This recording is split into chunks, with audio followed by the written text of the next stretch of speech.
नमस्कार। सनातन धर्म को सर्वश्रेष्ठ धर्म कहा जाता है। आज हम जानने का प्रयास करेंगे कि सनातन ही सर्वश्रेष्ठ क्यों है।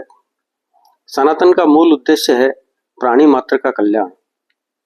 प्राणियों में मात्र मनुष्य ही नहीं आते, वरन वे समस्त जीव जिनमें प्राण है, थलचर, नभचर व जलचर अर्थात पृथ्वी, आकाश व जल में रहने वाले सभी जीव जिनमें मनुष्य भी आते हैं को प्राणी जगत कहा जाता है।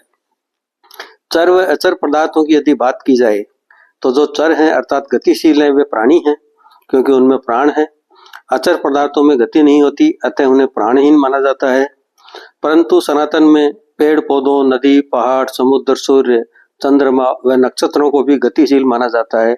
इसलिए सनातन में पेड़ पौधों, पशु पक्षी, समुद्र, नदी, सरोवर, समुद्र, पहाड़, सूर्य, चंद्रमा सहित नक्षत्रों का भी पूजन किया जाता रहा है।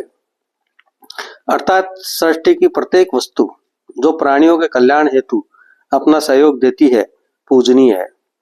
सनातन को तक्ष लक्षणों द्वारा व्यक्त किया गया है, जिनका पालन कर मनुष्य सृष्टि व प्राणी जगत के हित हेतु धर्म कार्य करता है।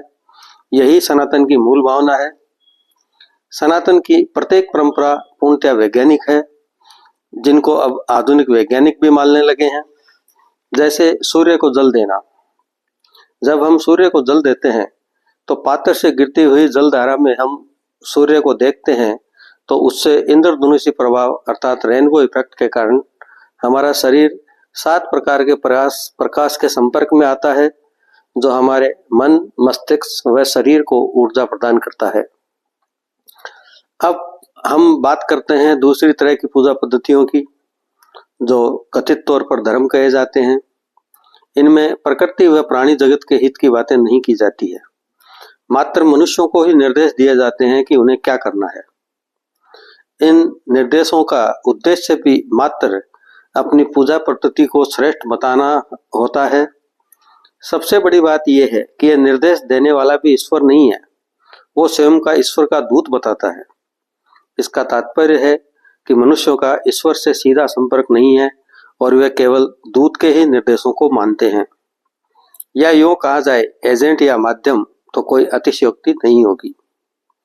इसके उलट सनातन में भक्त और भगवान का सीधा संबंध है। कितने ही ऋषि मुनि, महापुरुषों व सनातनी भक्तों के ईश्वर से साक्षात्कार के प्रमाण मिलते हैं। स्वयं श्री कृष्ण ने स्वयं को ईश्वर होने का प्रमाण एक नहीं कई बार दिया है। शिशुपाल वध के समय कौरवों की सभा में तथा दुर्योधन द्वारा उन्हें बंदी बनाने का प्रयास करते समय उन्होंने अपने विराट स्वरूप का परिचय दिया।